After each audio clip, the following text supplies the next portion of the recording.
시작하겠습니다. 네, 해커스에서 인사노무관리론 담당하고 있는 배석동이라고 합니다. 네, 반갑습니다.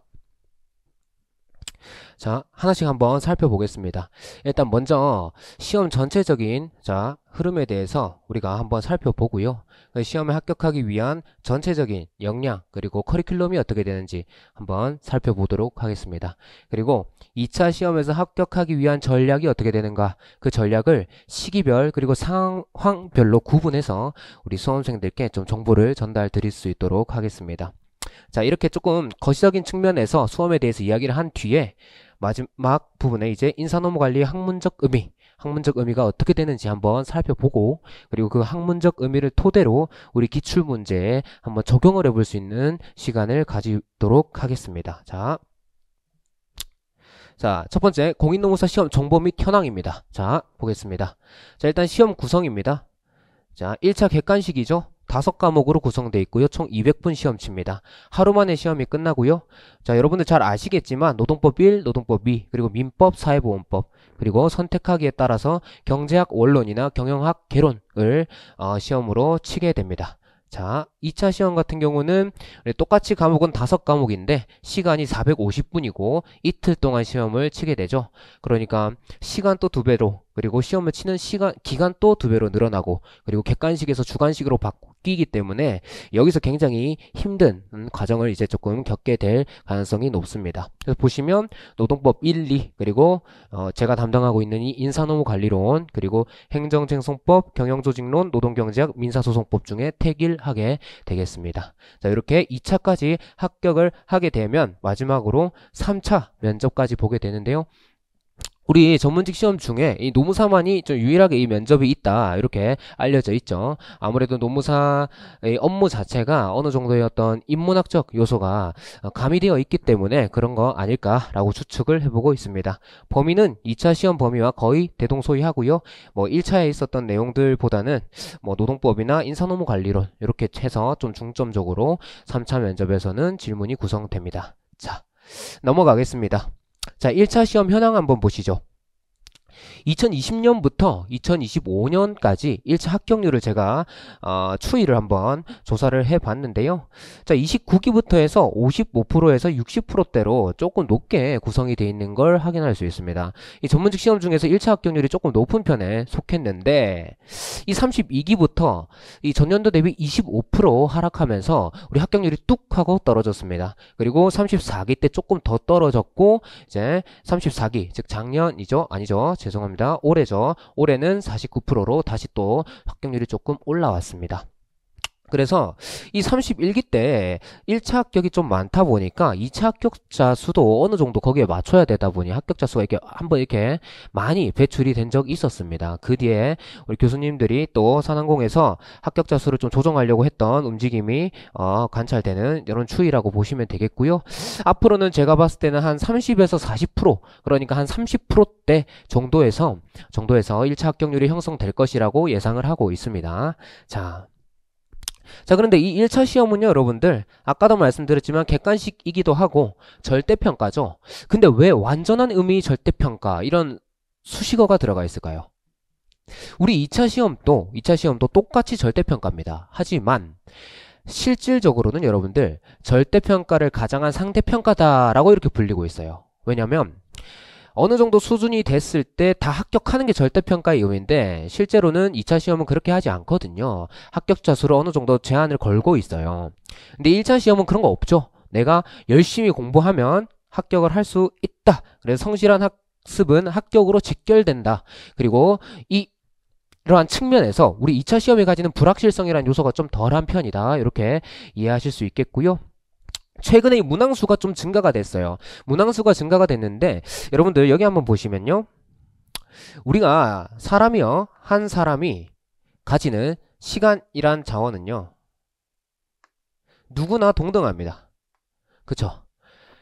이 사람이라고 시간이 많고 이 사람이라고 시간이 적고 그런 거 아니죠. 누구나 24시간, 1년 365일이라는 시간 자원을 가지고 공부를 하게 됩니다. 그래서 문항수가 증가를 하면 여러분들 1차 시험에 아무래도 투자해야 되는 시간이 늘어나겠죠. 늘어나지만 그 늘어나는 게 나만 늘어나는 게 아니라 이 사람 또 늘어나고 이 사람 또 늘어납니다. 다 늘어납니다. 다 늘어나고 그만큼 2차 시험에 쓸 수 있는 시간이 줄어들겠죠. 그래서 2차 시험에 투자할 수 있는 시간이 조금 줄어듭니다. 결론적으로는 이 사람이나 이 사람이나 이 사람이나 1차 시험에 투자하는 그 비율이 조금 늘어나는 거지, 동등하게 그 비율이 늘어나기 때문에 노무사 시험 합격, 즉 노무사가 되는 그 최종적인 목표 달성에 있어서 1차 시험의 어떤 형식 변경이 큰 영향을 미치는 것은 아닙니다. 그래서 크게 그런 것 때문에 뭐 고민을 많이 하실 필요는 없다, 이렇게 말씀드리고요. 핵심은 노무사 시험에 합격하는 겁니다. 그래서 그 노무사 시험 중에서도 가장 중요하다고 평가받는 이 2차 시험에 대해서 한번 이어서 살펴보겠습니다. 자, 2차 시험입니다. 자, 여기 보시면 X축 기수고요. Y축은 난이도 이렇게 돼 있습니다. 쭉 처음부터 해서 점진적으로 이렇게 난이도가 이렇게 올라가죠. 그죠? 우리 시험은 다른 전문직 시험보다 역사가 좀 짧은 편이에요. 이 노동인권이 향유가 많이 되면서, 즉 그 궤를 같이 하고 있습니다. 노동인권의 어떤 성장과 우리 노무사 시험의 성장은 그 궤를 같이 한다, 이렇게 이해를 하실 수 있는데, 그래서 시험이 계속 뭔가 자리를 잡아가고 있는 과정이었던 거예요, 지난 시간 동안. 그래서 난이도가 조금씩 이렇게 올라가고 있는 거고요. 그런데 여기 보시면 X축에 19기, 27기, 32기 이렇게 해서 제가 표시를 따로도 해놨고, 난이도가 점진적으로 가는 게 아니라 이렇게 위로 베이스업되는 이런 형태를 가지고 있죠. 왜 그러냐면 한번 살펴보겠습니다. 자, 19기 이후에는 여러분들 양적으로 변혁이 한번 있었고요, 노무사 시험이. 그리고 27기 이후에는 질적인 변혁이 있었습니다. 질적인 변혁. 그리고 32기 이후에는요, 경쟁 측면에서, 즉 경쟁 유래 측면에서 급진적인 어떤 변화가 있었습니다. 구체적으로 한번 살펴보면요, 우리 19기 이후에 여러분들 한 과목이 추가됐어요. 원래 지금은 필수 과목인 행정쟁송법이 그때 당시에는 여러분들 선택 과목이었고요. 필수 과목이 지금보다 한 과목 작았어요. 근데 이 행정쟁송법을 필수 과목으로 올리고 여기 행정쟁송법의 자리에 민사소송법이 들어오면서 시험 과목이 한 번 과목 늘어납니다. 여러분들 근데 공부를 해보신 분은 아시겠지만 이 2차 시험이 한 과목 늘어난다는 건 여러분들 공부해야 될 양이 정말 엄청 늘어나는 겁니다. 객관식으로 비교하면 적어도 뭐 한 두 과목 이상은 늘어나는 어떤 효과를 아마 가질 거예요. 주관식이라다 보니까. 그래서 이때 한번 변혁이 있었다. 그리고 27기 이후에는요, 요거는 이제 법학 답안에 조금 중점적으로 적용되는 내용인데 완전 사례형으로 바뀝니다. 26기까지 여러분들 사례형이 아닌 단문형 문제가 아직도 남아 있었어요. 예를 들면 행정쟁송법으로 예를 들면 뭐 부작위 위법 확인 소송에 대해서 서술하시오, 이렇게 한 줄짜리 문제, 그냥 외운 걸 그대로 적는 그런 문제들이 26기까지도 남아 있었다는 말입니다. 그런데 27기가 되면서 그런 어떤 단문형 문제는 완전히 역사 속으로 사라졌고 오로지 사례형만 남았고, 그 이후로도 사례형의 길이가 쭉쭉쭉쭉 길어지고, 그리고 문해력이 필요한 어떤 문제들이 출제가 되면서 질적으로도 계속 상승하고 있다.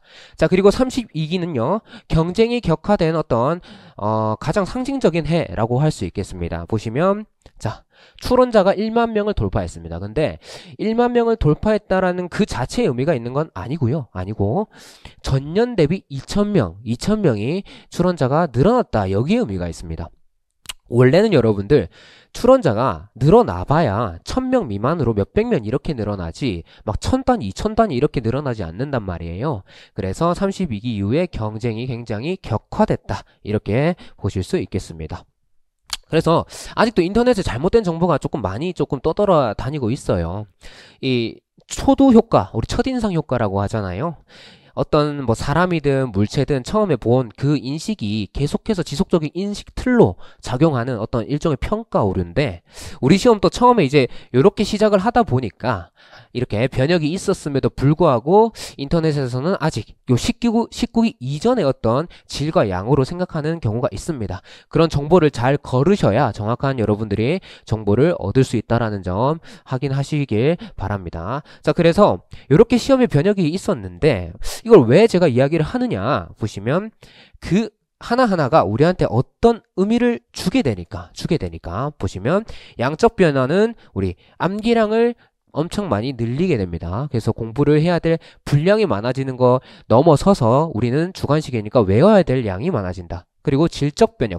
이거는 그냥 그 내용을 외워서 쓰는 걸로는 이제 이해를 잘한 사람을 이길 수가 없게 되는 거예요. 사례형 위주로 문제가 나오면 전문가적 수준으로 이해를 할 수 있어야 우리가 그 사례 문제를 정확하게 해결할 수 있거든요. 그래서 이해의 비중이 좀 더 높아질 필요가 있다. 단순히 외워서 적는 건 이제 의미가 없다라는 거고요. 그리고 32기 이후 요 경쟁 격화 부분은요. 보시면 답안을 상품화한다라는 것과 연결이 됩니다. 자, 요 내용들은 뒤에서 좀 더 자세하게 한번 살펴볼게요.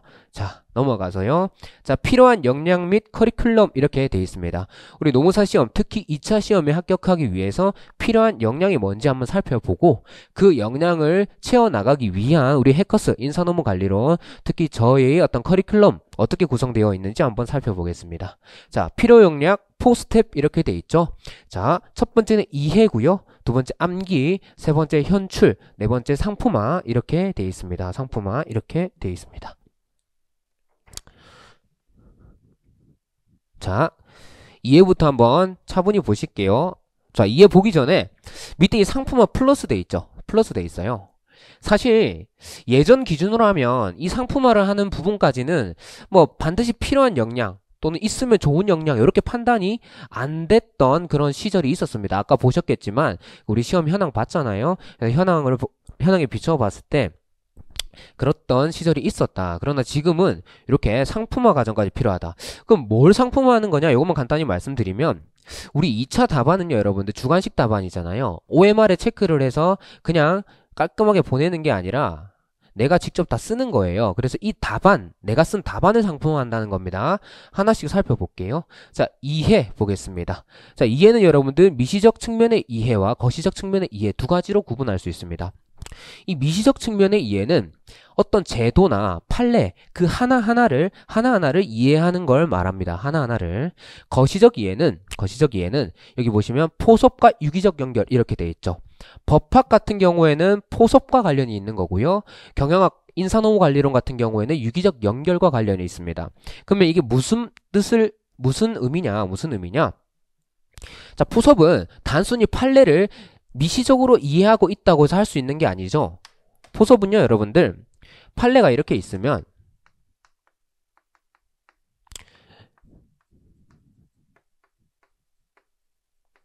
이 판례를 사실관계에 접목시켜서 판례가 말하는 추상적인 어떤 개념들, 그 개념들을 구체적 사실관계에다가 연결시키는 겁니다. 이거는 단순히 판례를 암기하고 있고 판례의 내용을 이해하고 있다고 해서 할 수 있는 게 아니고 법학 전체적인 관점에서 논증을 할 수 있어야 됩니다. 그래서 거시적인 이해가 받쳐줘야 이게 가능하다. 유기적 연결은 뭐냐면 우리 뒤에서 하겠지만 인사논문 관리론은요, 보세요. 자, 사람이 이렇게 있어요. 사람이 있는데 이 사람이요, 회사에 들어갑니다. 우리 입사한다고 하죠? 입사해서 그냥 바로 일하지 않잖아요. 교육 받죠. 그쵸? 교육을 받고 일을 이제 하면 회사에서 평가라는 걸 하게 되죠. 아, 이 사람 일 잘하는 사람인가? 평가를 하게 되고요. 그리고 회사를 다니면서 보상을 받게 될 겁니다. 이거 우리가 월급을 받는다라고 실무적으로는 표현을 하죠. 금방 들어보셔서 알겠지만 다 연결이 돼요. 지금 이거를 막 딱 이렇게 구분해서 생각하기가 어렵습니다. 인사논문 관리론은. 그래서 실제 답안뿐만 아니라 교수님 교재도 그렇고 저희 어떤 교재도 그렇고 여기 내용들이 다 이렇게 엮여 있어요. 그래서 여기 있는 내용이 여기 나올 때도 있고 여기 있는 내용이 여기 나올 때도 있고 엮여 있습니다. 그러니까 결론적으로 고득점 많은 답안을 쓰기 위해서는 이런 어떤 연결시키는 작업을 잘 해줘야 된다. 근데 그게 어렵다, 쉽지는 않다, 이렇게 볼 수 있겠습니다. 자, 넘어가고요. 암기입니다. 암기.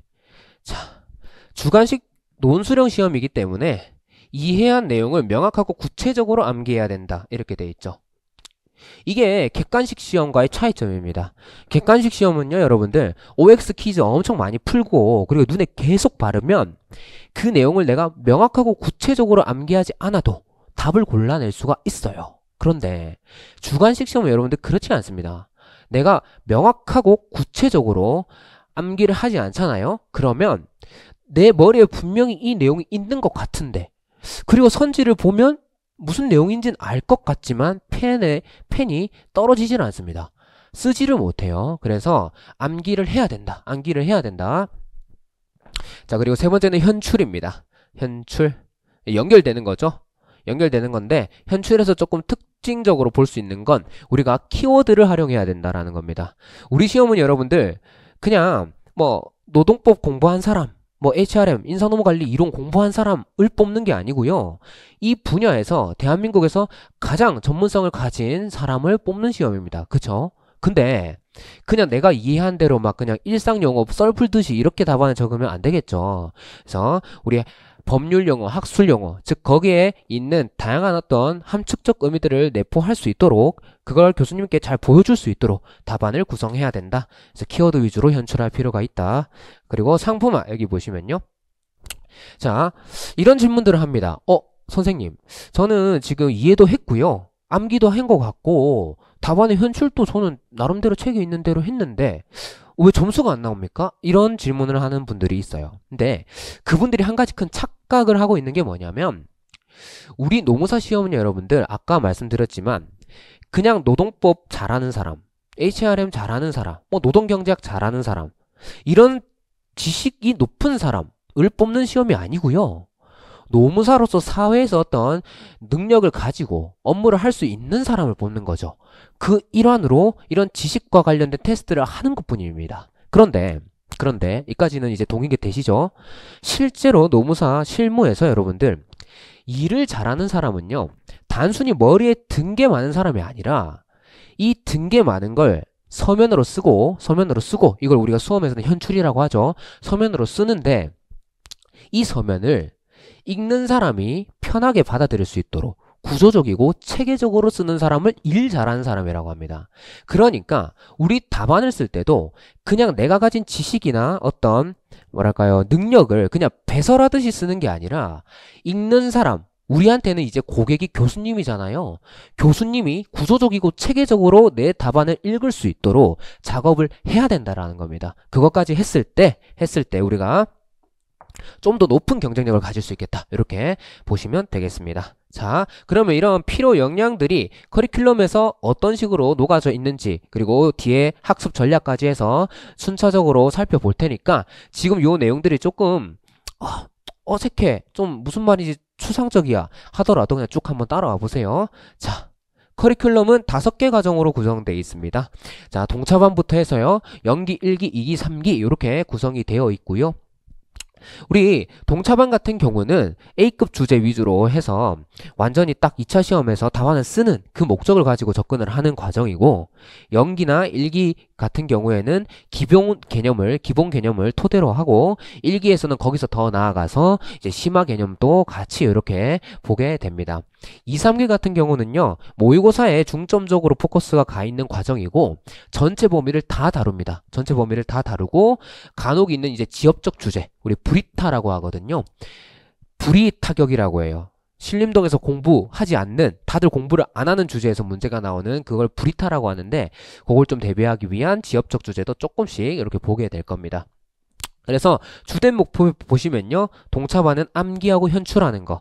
이해도 당연히 해야겠죠. 근데 암기하고 현출하는 거에 좀 더 포커스가 가 있다. 시간이 얼마 안 되니까요. 자, 그리고 연기 1기 같은 경우에는 이해에 포커스가 가 있고, 2, 3기는 연기 1기에서 한 이 이해에 기반해서 암기하고 현출하는데 포커스가 많이 가 있다. 이렇게 보시면 되겠습니다. 모의고사 같은 경우는요, 2, 3기로 가면 매회 치고요. 연기나 1기 때도 1, 2회 정도는 모의고사를 구성해서 여러분들한테 시험을 조금 쳐볼 수 있게 그렇게 기회를 드릴 겁니다. 당연히 첨삭도 제가 해드립니다. 자, 그리고 교재 같은 경우는 동차반은 발췌를 해서 별도로 나가지만 연기부터 상기 과정까지는 하나의 교재를 여러분들한테 제공해 드릴 거고요. 거기에 단권화를 해서 우리 시험장까지 가져갈 수 있게 그렇게 준비를 하겠습니다.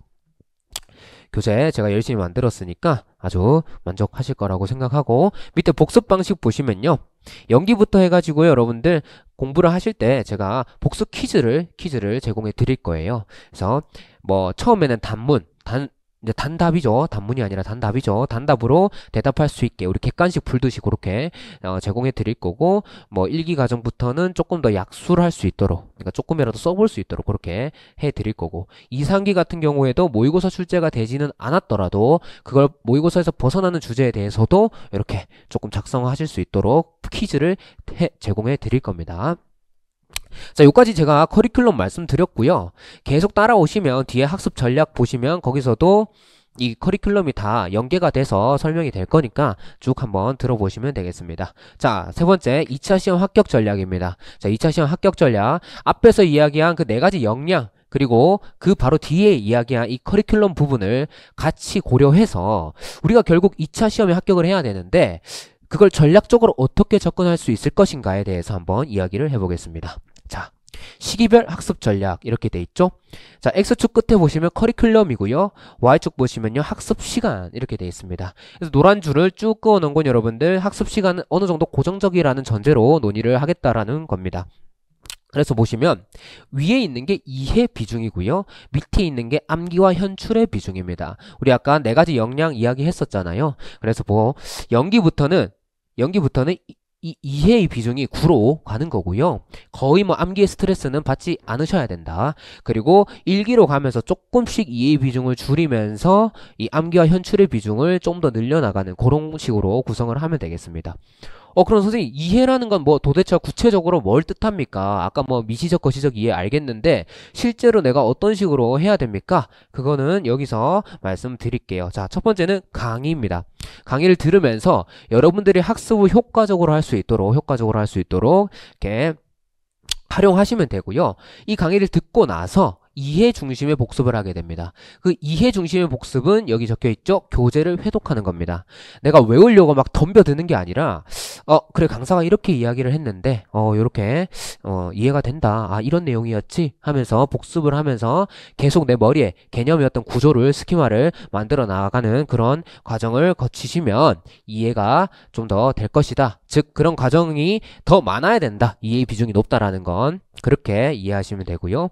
밑에 암기와 현출 비중 이렇게 돼 있죠. 자, 이건 어떻게 하느냐? 강의를 듣고 똑같아요. 첫 번째 단계 똑같아. 그리고 이해 중심의 어떤 복습, 교재 해독을 한 뒤에 거기서 끝나는 게 아니라 이제는 암기 목적의 복습을 하는 걸 말합니다. 자, 여기 예를 들면 백지 이렇게 돼 있고요. 워드 퀴즈 이렇게 돼 있는데요.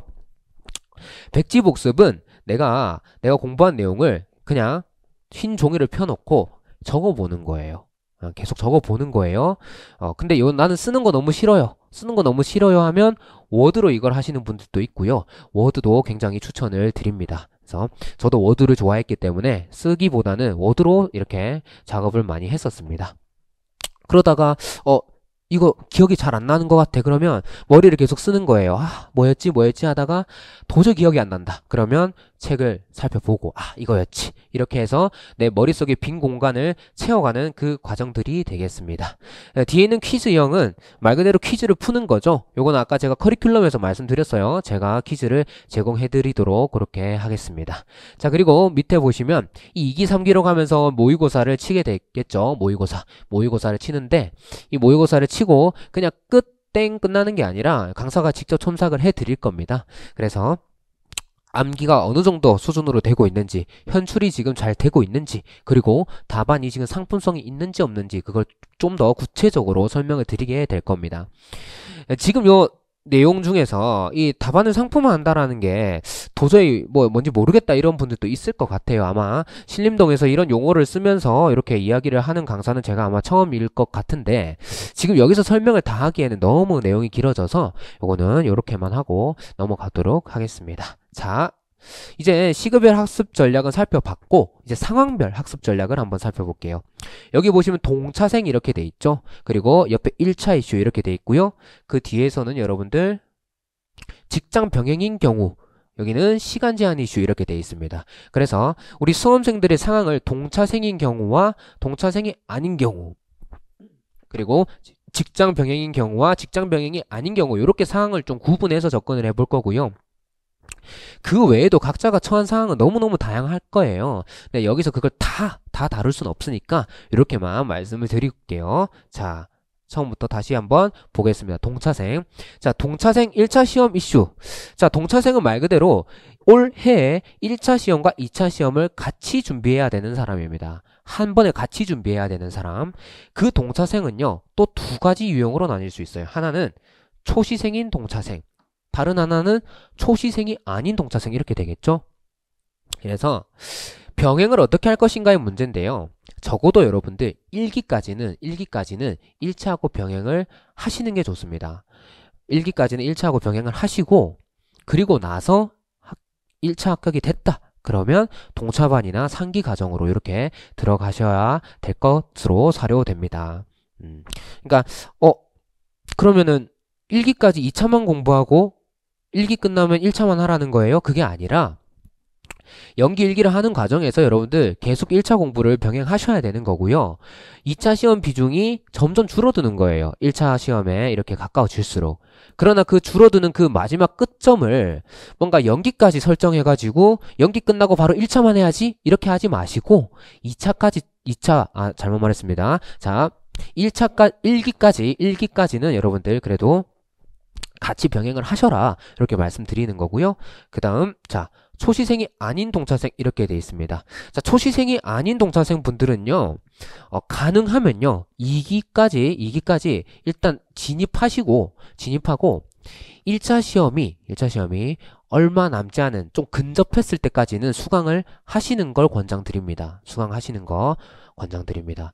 그래서 어느 정도 이제 뭐 1차 시험이 좀 가까워지면 뭐 2, 3회 정도는 이렇게 이제 주수로 치면 2, 3주죠. 좀 빠질 수는 있더라도 일단은 시작은 하시는 걸 권장드립니다. 그리고 밑에 보시면 1차 합격 후에 이제 조금 어느 정도 밀린다고 했을 때, 다 듣지는 못한다고 했을 때 밀린 2기부터 진입을 하시고 3기로 넘어가시면 되겠죠.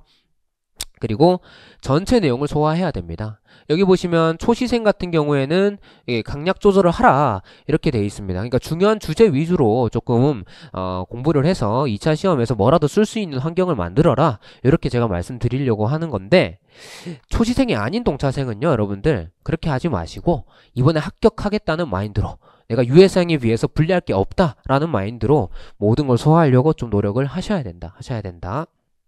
그래서 이렇게 우리 동차생의 경우 이렇게 진입을 해라, 이렇게 공부를 해라 라고 전략 말씀드렸고요. 만약에 동차생이 아니고 유예생이다, 그럼 이런 고민할 필요 없잖아요. 2차 시험에 올인하시면 되겠습니다. 자, 직장 병행인 경우 다시 또 넘어가 볼게요. 자, 직장 병행이신 분들도 두 가지 유형으로 또 세분화할 수 있어요. 하나는 여러분들 휴직이 가능하신 분들, 그리고 다른 하나는 당연히 휴직이 어려우신 분들, 이렇게 되겠죠. 휴직이 가능하신 분들은 여러분들 2기쯤부터 그러니까 2기가 시작되기 좀 전부터 해가지고 휴직을 하고 2차 시험까지 완전히 몰입할 수 있는 그런 환경을 구축하는 걸 좀 권장드립니다. 이 전문직 시험이기 때문에 여러분들 가볍게 그냥 이렇게 얇게 길게 이렇게 하는 것보다는 여러분들 몰아쳐서 몰입도를 확 끌어올려서 내 실력을 완전히 이렇게 수직 상승시키는 게 합격에 더 유리한 건 맞거든요. 그래서 가능하다면 적어도 2기 정도 시즌부터는 환경을 좀 구축해줘라. 휴직을 하고 또 신림동에 오실 수 있으면 오시는 것도 괜찮고요. 자, 그런데 나는 휴직을 할 수가 없다, 직장 환경상 휴직이 안 된다라고 하시면 여러분들 2기와 3기 중에 여러분들 하나를 택해서 모의고사까지 좀 열심히 치시는 걸 권장드립니다. 아까 말씀드렸다시피 뭔가 얇게 그냥 이렇게 얇게 길게 이렇게 가시는 것보다 딱 집중해서 하나라도 깊이 있게 공부를 하셔야 돼요. 그래야 2차 시험 합격할 가능성이 조금이라도 더 올라갑니다. 그래서 2기와 3기 둘 다 그냥 앉아서 듣기만 한다 이것보다는 하나를 하더라도 이렇게 모의고사까지 치면서 공부를 제대로 하시는 게 더 나을 것이다, 이렇게 말씀드립니다. 그리고 밑에 보시면 우리 직장 병행이신 분들은 시간이 부족한 건 맞아요. 일하면서 공부할 수는 없으니까요. 그런데 이 자투리 시간은요 부족하지 않습니다. 똑같아요. 왜? 전업수험생도 여러분들 밥 먹어요.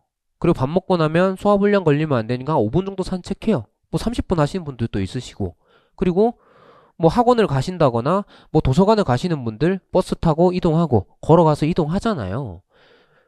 직장 병행이신 분들도 똑같죠. 똑같단 말이에요.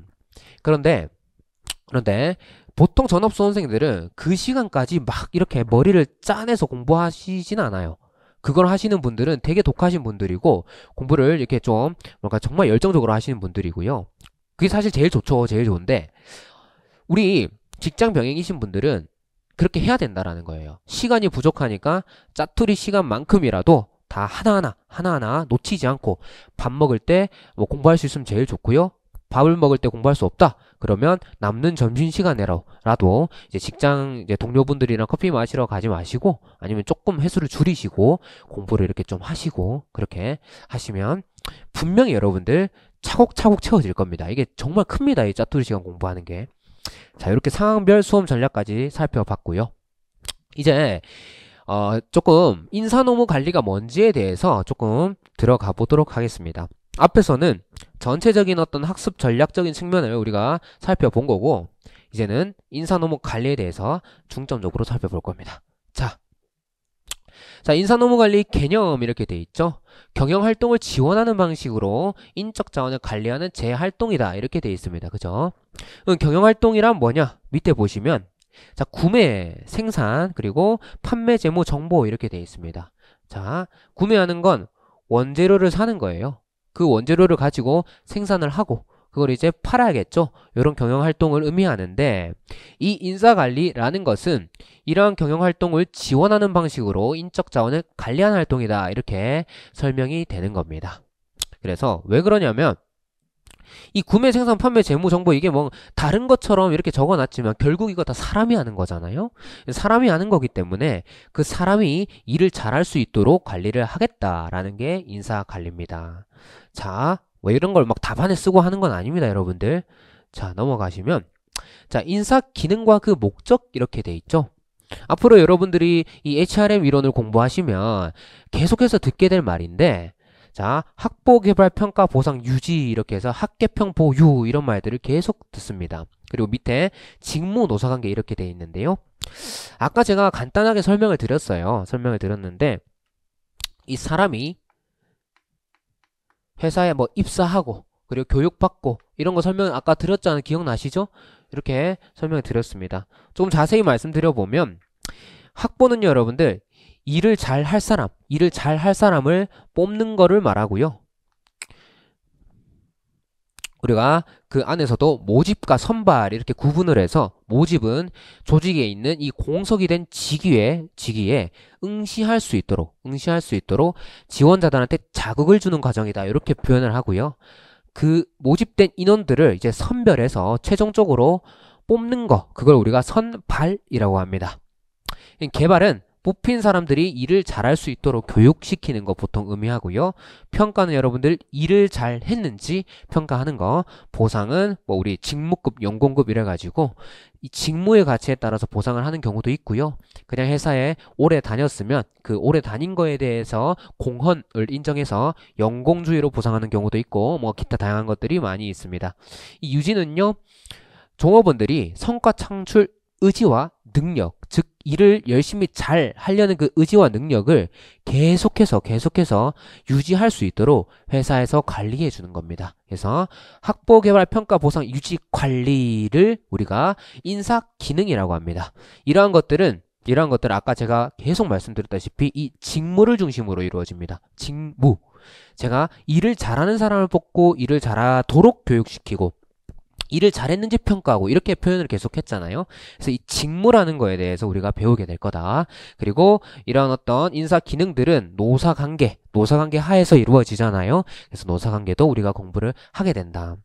그러면 이 인사 기능들이 구체적으로 어떤 목적을 가지고 있냐면요, 여러분들. 자, 조직 효과성을 달성하게 하는 겁니다. 자, 여러분들 조직 효과성입니다. 조직 효과성은 기업의 성과를 의미합니다. 기업의 성과. 즉, 우리가 이 학보 개발 평가 보상 유지 그리고 직무 관리, 노사관계 관리를 하는 이유는 조직 효과성, 즉 기업의 성과를 달성하게 만들기 위해서 하는 겁니다. 자, 이까지 이해되시죠? 자, 여기까지 여러분들 하시고 뒤에서 다른 이야기를 좀 해보겠습니다. 연결되니까 일단 지금까지 한 건 살짝 내려놓으시고 요거로 다시 돌아와 보세요. 자, 특징 보겠습니다. 자, 법학과 비교 이렇게 돼 있죠. 그리고 첫 번째 비계량적이다 인과관계 측면에서 이렇게 적혀 있습니다. 이게 무슨 말이냐면요, 여러분들. 자, 여기 보시면 자, 또 사람이 이렇게 한 명 있어요. 그리고 여기도 사람이 이렇게 있습니다. 자, 이 사람은 여러분들 생산관리자라고 해볼게요. 자, 그리고 이 사람은 여러분들 인사관리자입니다. 인사관리를 하는 사람이에요. 자, 근데 이 생산관리자가 그 회사 대표한테 이야기를 하는 거예요. 대표님, 우리 이 A라는 기계를요 B로 바꿉시다. 자, 이렇게 이야기를 하는 겁니다. 그럼 대표들은 뭐라고 물어볼까요, 여러분들? 좋은 아이디어 바꿔 뭐 이러겠어요? 아니죠. A에서 B로 바꿨을 때 어느 정도 돈이 드는지, 그리고 그 돈을 드릴 만큼, 즉 투자를 하는 만큼 우리가 나중에 돌려받는 게 있는지를 물어보게 될 겁니다. 그러면 이 생산관리자는 이렇게 답변을 하겠죠. 대표님, 이렇게 바꾸면 생산성이 20%가 올라갑니다. 기계가 좀 더 빨리 돌아가기 때문에 20%가 올라가게 되고, 20%가 올라가게 된 그 생산량에 맞춰서 매출이 나와준다면 우리가 5년 안에 이 기계를 바꾼 거에 대한 투자 비용을 다 회수할 수 있습니다. 이렇게 말할 수 있겠죠. 생산관리니까. 그죠? 근데 자, 인사관리 똑같은 상황입니다. 대표님, 우리 기존에 있던 교육훈련 A라고 있는데 이거 말고 요즘에 뭐 액션러닝 같은 거 좋다는데, 토의식 교육훈련 액션러닝 여러분들 나중에 배울 거예요. 액션러닝 같은 걸로 좀 도입해 봅시다. 그 뭐 조금 담당 외부 교육기관에 돈 좀 들여가지고 해봅시다. 그러면 대표는 똑같이 질문할 거예요. 뭐라고? 뭐 돈 얼마 드는데, 그거 하면 우리한테 어느 정도였던 효과가 또 오는데, 투자한 거 회수할 수 있어? 이렇게 똑같은 질문을 던질 겁니다. 그러면 여러분 생각해 보세요. 이 인사관리자가 이 생산관리자처럼, 예 대표님, A에서 B로 바꾸면 생산성 20% 올라가고 5년 안에 투자 비용 회수할 수 있습니다 라고 대답할 수 있을까요? 교육훈련을 A에서 액션러닝으로 바꿨다고 해서 종업원들의 생산성이 정확하게 몇 프로 올라갈 거다, 이렇게 말을 하기가 어렵다라는 거예요. 그래서 여기 보시면 우리 인사관리인 여러분들 약간 비계량적인 측면을 가지고 있어요. 인과관계 측면에서. 그리고 밑에 비정형적이다 이렇게 돼 있는 건 뭘 의미하냐면요. 자, 일정한 형식이 없다라고 돼 있죠. 우리가 법학과 가장 큰 차이점은 이 판례라는 게 없다라는 겁니다. 판례가 없습니다. 판례.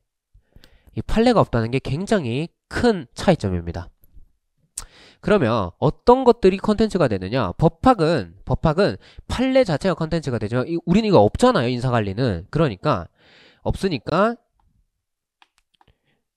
개별 교수님들이 연구한 내용 그 자체가 컨텐츠가 됩니다. 그 자체가. 그래서 자, 보세요. 어떤 교수님은 자,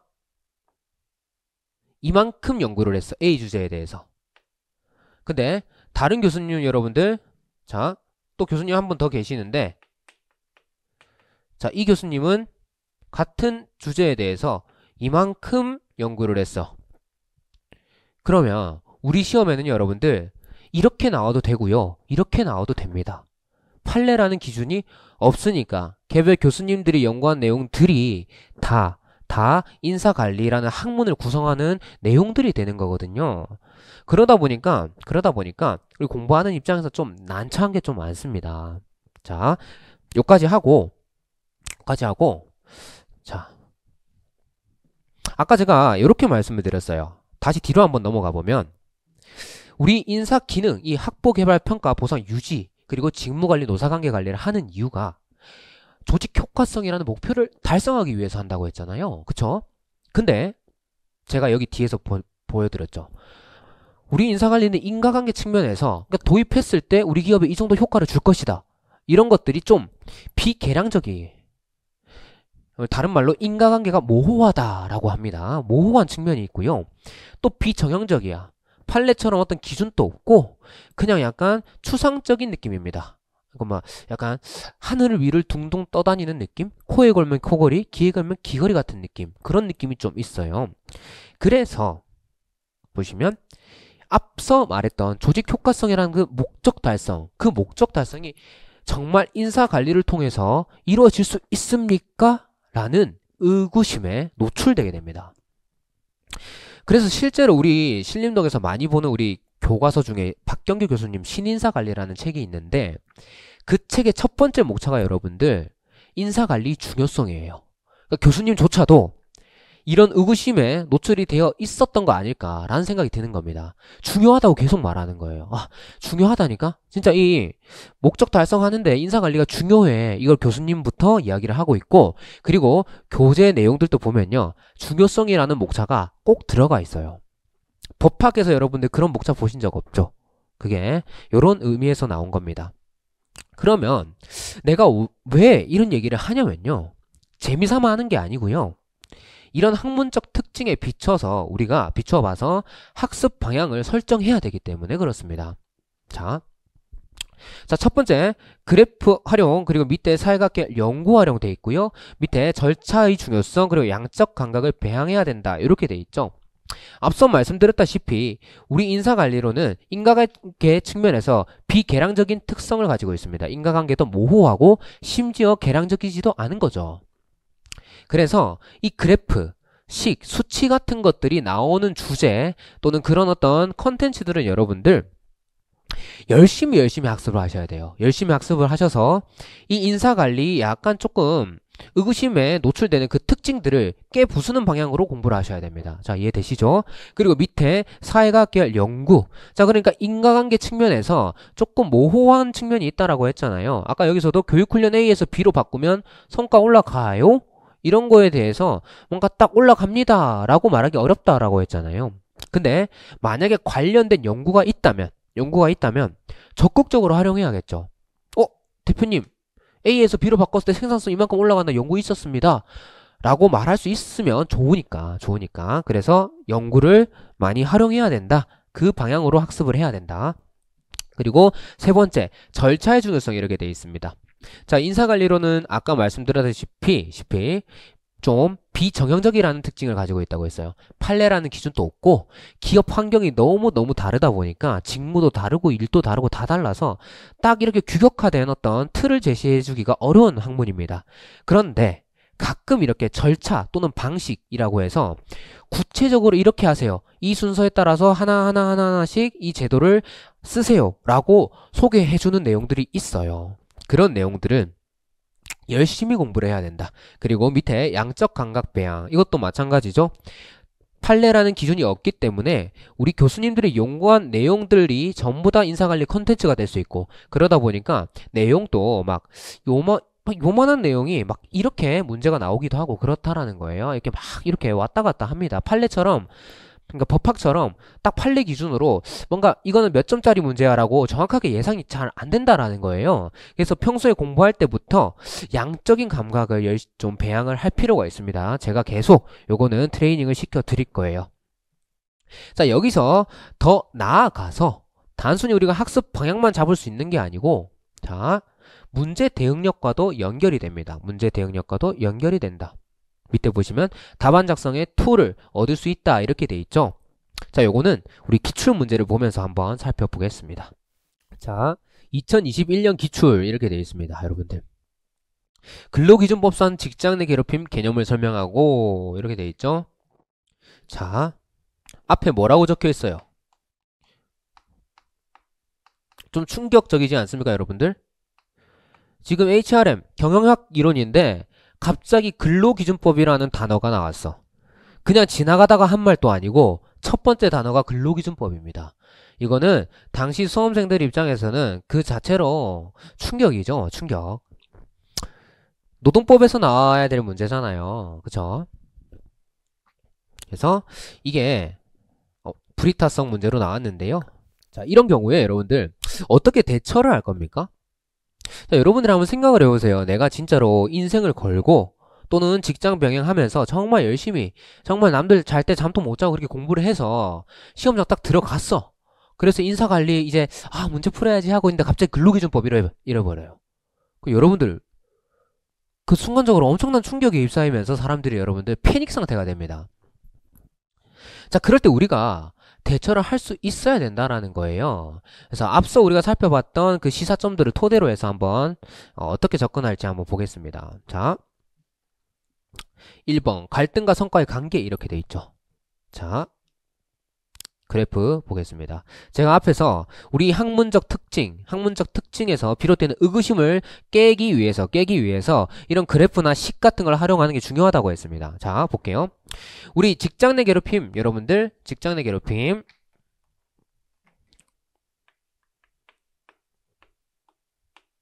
요거는 내가 지금 법적 개념은 전혀 모르는 상태라고 지금 가정하는 겁니다. 근데 얘가 법적 개념이 뭔지는 모르겠지만 갈등이라는 건 충분히 추론할 수 있죠. 갈등이잖아요. 종업원들 사이에서 갈등이 발생한 상황이라고 볼 수 있는 거죠. 또는 대표와 종업원들 사이에서. 그러면 이 갈등에 포커스를 맞추고 여기로 한번 다시 와보시면요. 우리 갈등과 성과의 관계라고 해서 인사관리론에서 통용되는 논리가 있어요. X축은 성과고요. Y축은 갈등 이렇게 되어 있습니다. 갈등이 생길수록 오히려 성과가 높아질 수 있다라고 보는 거예요. 그러나 그게 너무 지나치면 성과에 어떤 역효과가 나타난다. 이런 그래프입니다. 왜 그럴까요? 왜 성과가 높아질까요? 어느 정도의 갈등이 있을 땐. 자, 갈등이 조직 구성원 간의 어떤 커뮤니케이션을 좀 활성화시키는 역할도 하고요. 그리고 조직 안에 있는 그런 어떤 긴장을 완화시키는 역할도 하기 때문에 어느 정도의 갈등은 성과에 도움이 된다라는 겁니다. 자, 나는 지금 얘는 처음 보는 상황이고요. 얘는 알고 있는 상황이에요. 정확하게 말하면 나의 뇌의 어딘가에 얘가 들어가 있는 상황이에요. 그러면 이 상황에서 평소에 그래 우리 인사관리는 그래프나 식을 잘 활용해야 돼 라는 어떤 생각을 딱 가지고 있으면 여기에서 관련된 게 뭐가 있을까 하면서 내가 열심히 머리를 회전시키겠죠. 그랬더니 괴롭힘은 갈등이네. 갈등 관련해서 이 그래프가 있네. 그러면 이걸 활용해서 얘를 설명해야겠네 라고 연결이 되는 겁니다. 그래서 뭐 여기서 굳이 제가 한번 말씀드려보면 자, 직장 내 괴롭힘은 종업원 간의 갈등이 지나친 상태로 격화되어서 조직의 성과를 저해하는 정도에 이르는 갈등 상황이다 라고 이야기를 해줄 수가 있겠죠. 이 그래프의 바탕에서. 자, 이렇게 보시고, 자, 다음 또 메이어의 호선 실험 이렇게 있는데요. 이 호선 실험 내용을 정확하게 설명드리기는 어렵고 결론만 말씀드리면 이 작업장 내에 있는 사회적 조건, 인간관계를 말합니다. 이 사회적 조건이 여러분들 사람의 생산성에 영향을 많이 미치더라 라고 결론을 냈습니다. 이 호선 실험의 결론은 그렇게 됩니다. 그러면 여전히 나는 이 직장 내 괴롭힘이 뭔지 모르지만 호선 실험은 나의 뇌 어딘가에 있단 말이에요. 그쵸? 그 상황에서 얘랑 결부시키는 방식으로 답안을 쓰겠다는 겁니다. 그러면 자, 메이어에 따르면 작업장 내 사회적 조건이 생산성에 많은 영향을 미치는 바 직장 내 괴롭힘이 발생했을 때 그걸 조치하는 건 기업 입장에서 굉장히 중요하다. 이렇게 답안을 써줄 수 있다라는 겁니다. 자, 이해되시죠? 자, 그렇게 답안을 쓰면 그럼 선생님 무슨 효과가 있는데요? 자, 계속 말하잖아요. 괴롭힘이라는 개념 자체는 내가 모르지만 이렇게 가져와서 이걸 괴롭힘과 엮는 순간 교수님들은 이 친구는 이 개념만 모르는 친구구나 이렇게 생각을 합니다. 그럼 대신 뭘 아는 거야? 인사관리라는 학문의 재반 특징은 잘 이해하고 있는 친구구나 라고 판단을 한다라는 거예요. 그래서 평소에도 이런 것들을 중시하면서 공부를 하셔야 되고 그 중시된 어떤 학습 방향이 이렇게 문제 대응력과도 연결이 된다라는 걸 여러분들께 지금 확인시켜 드리고 있는 과정입니다. 자, 2022년 기출 볼게요. 자, 이 문제도 마찬가지였어요, 여러분들. 이 문제도 여러분들 마찬가지였습니다. 자, 사용자가 노동조합에 대응하는 교섭 전략 이렇게 돼 있죠. 교섭 전략 이렇게 돼 있고, 포용 전략, 압박 전략, 회피 전략 이렇게 돼 있어요. 노동조합에 대응하는. 노동법을 공부하신 분들은 이 문제를 보면서 이거 뭐지? 이게 약간 불이타성 문제였거든요. 이것도 그 부당노동행위 적으라는 건가? 이런 생각을 하겠죠. 근데 압박이랑 회피가 지금 국어적으로 구분이 잘 안 돼요. 왜냐면 예를 들어 불이익 취급 부당노동행위다. 이거는 조합원들한테 직접적 불이익을 주는 거니까 얘는 좀 압박에 좀 더 가까운 거 뭐 이렇게 추론은 할 수 있겠죠. 그런데 뭐 지배개입 같은 거 이걸 다 압박이라고 봐야 되나?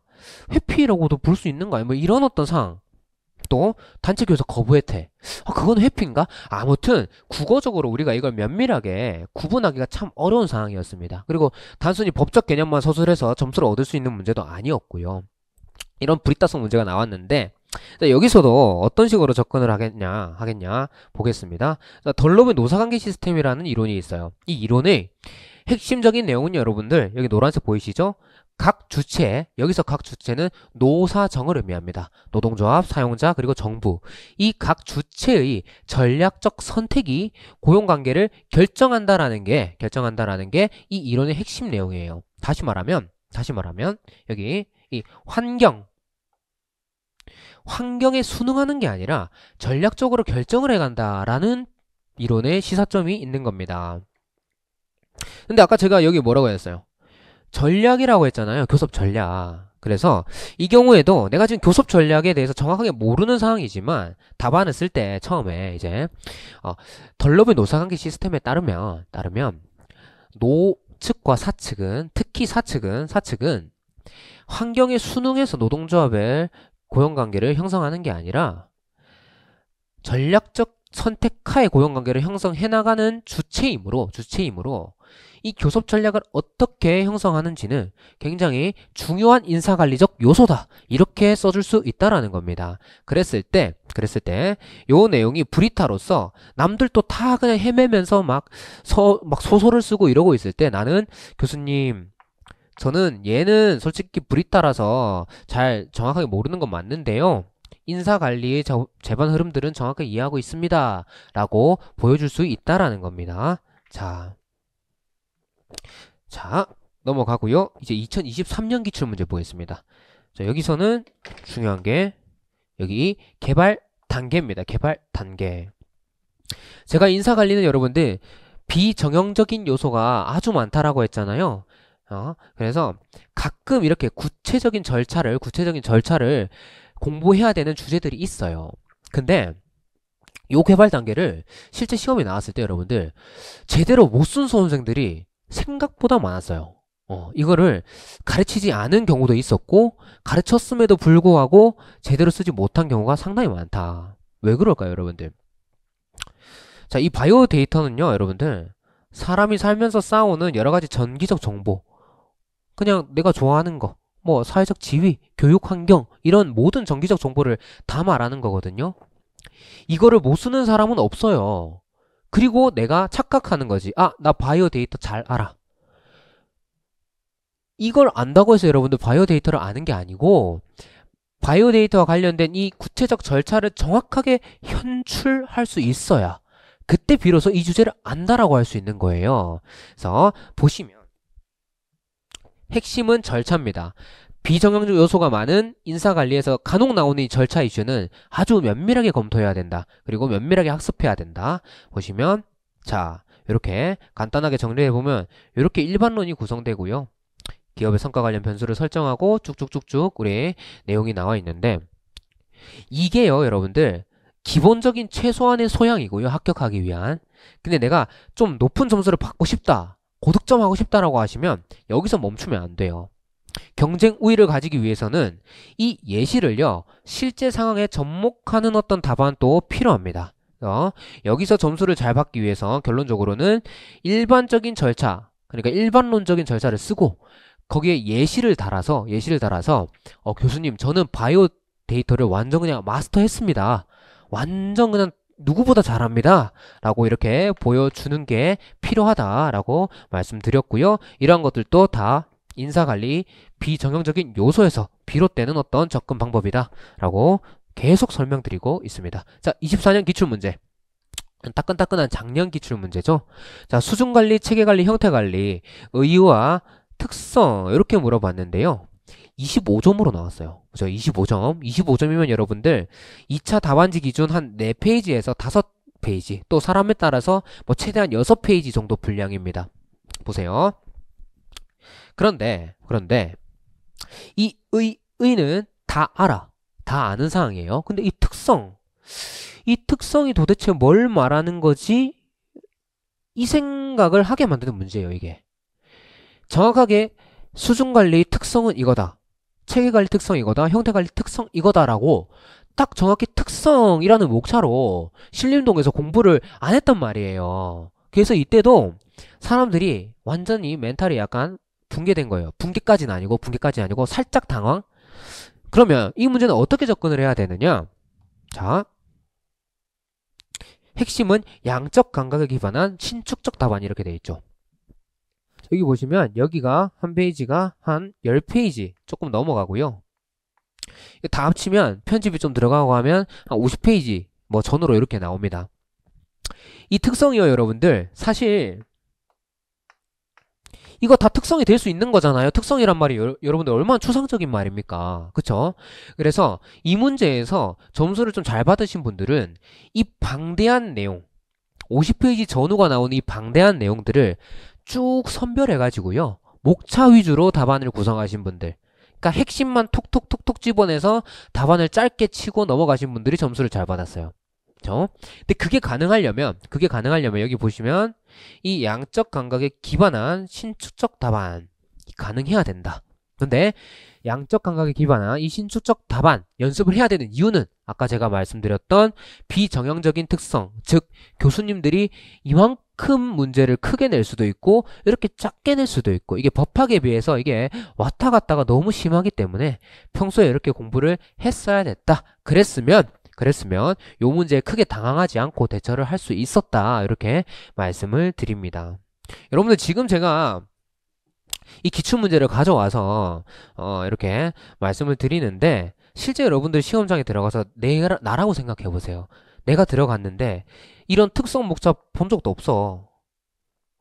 근데 이렇게 쓰래.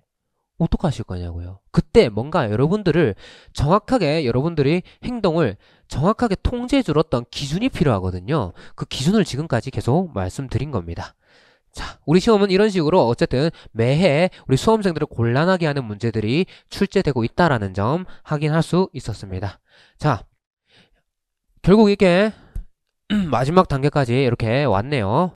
자, 첫 번째 공인인노무사의 시험 정보 및 현황 우리 같이 한번 살펴봤죠. 1차 시험, 2차 시험, 3차 시험 이렇게 구성이 되어 있고요. 그리고 1차 시험 합격률 같은 경우에는 좀 높은 추세였다가 32기부터 떨어지고 33기 떨어졌었는데 다시 조금 올라갔다. 그래서 최종적으로는 한 30%대 정도로 안착되지 않을까 이렇게 조금 보고 있다. 2차 시험 같은 경우는 총 3변의 변혁을 겪으면서 지금 이제 30년 딱 한 세대잖아요. 한 세대가 지나가면서 이제 난이도가 조금 정해진 것 같다. 정립이 된 것 같다. 이렇게 보고 있고 다만 이제 조금 어렵다. 합격하는 게 상당히 어렵다. 1차에 비해서 그리고 모든 시험에 비해서 그렇게 좀 정리를 할 수 있겠고요. 그래서 특히 이 2차 시험을 합격하기 위해서 필요한 역량들이 있었습니다. 총 4개가 있었죠. 이해할 수 있어야 되고 그리고 암기할 수 있어야 되고 세 번째 현출할 수 있어야 된다. 그리고 마지막으로 현출한 답안을 상품화할 수 있는 그런 어떤 트레이닝도 필요하겠다. 이렇게 말씀을 드렸습니다. 그리고 커리큘럼은 동차반부터 3기까지 쭉 구성이 되어 있고요.